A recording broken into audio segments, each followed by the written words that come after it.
We wanted to share this with you, a news story that some of you may be aware of about a situation in a Mississippi church. And I'm just going to read this article to you, and then Gary's going to come on in a little bit, and we're going to talk about the dynamics of what is going on here in the Southern Baptist Church and in the Southern Baptist Convention. The headline is, Mississippi Church's refusal to host black wedding sparks anger. Tupelo, Mississippi. A predominantly white church in Mississippi, a state with a long history of racial divisions, has stirred racial tensions after refusing to host the wedding of a black couple who had regularly attended its services. The Reverend Stan Weatherford of First Baptist Church of Crystal Springs, a small community in southern Mississippi, told the couple their wedding plans made some congregants uncomfortable, according to Barbara Mack, a longtime church member. Instead of marrying Teandria Henderson and then fiancé Charles Wilson at the church, Weatherford performed the couple's July 21st ceremony at a nearby chapel. News of the pastor's decision triggered a deluge of criticism. People have blasted the church on its Facebook page, calling it a poster pinup for racists around the globe, and saying it gives both Christians, Southern Baptists, and the state of Mississippi a bad name. Neither the Wilsons nor Weatherford could be reached on Monday.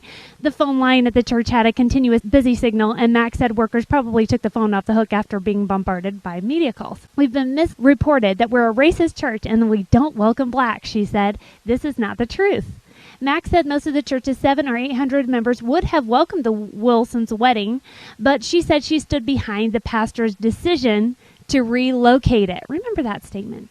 Apparently, a few disgruntled people found out about it and blew it out of proportion, Max said.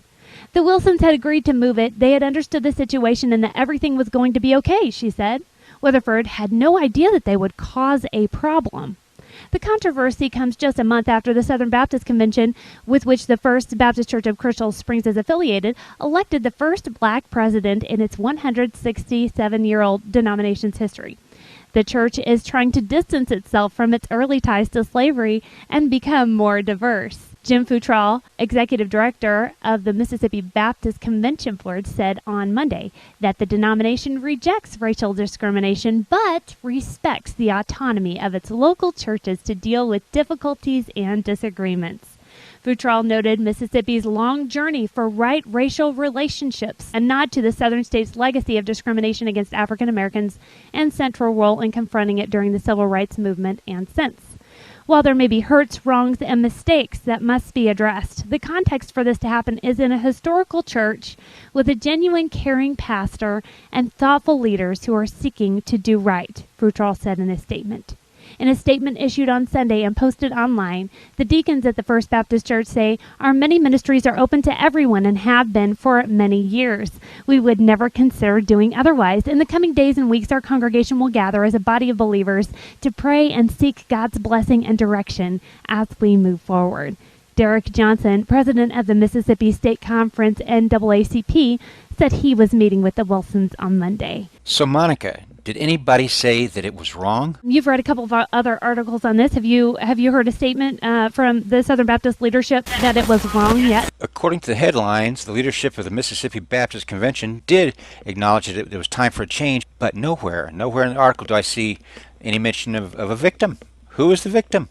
The victim was the couple, Mr. and Mrs. Wilson. And what I heard was somebody from the church saying, we had no idea they would cause a problem. And this is 2012, ladies and gentlemen. And we are still dealing with this problem, not only in the state of Mississippi, which isn't, a huge surprise, but in 2012 it is and should be, but also in the Southern Baptist Church. Okay, Monica, let's start at the beginning. How did the Southern Baptist Convention begin its journey into denominationalism? Well, they were already a Baptist church, but they wanted to separate from the other Baptists because those who were slave owners were not allowed to, have leadership positions and do certain things, and they wanted to fight for their right to keep their slaves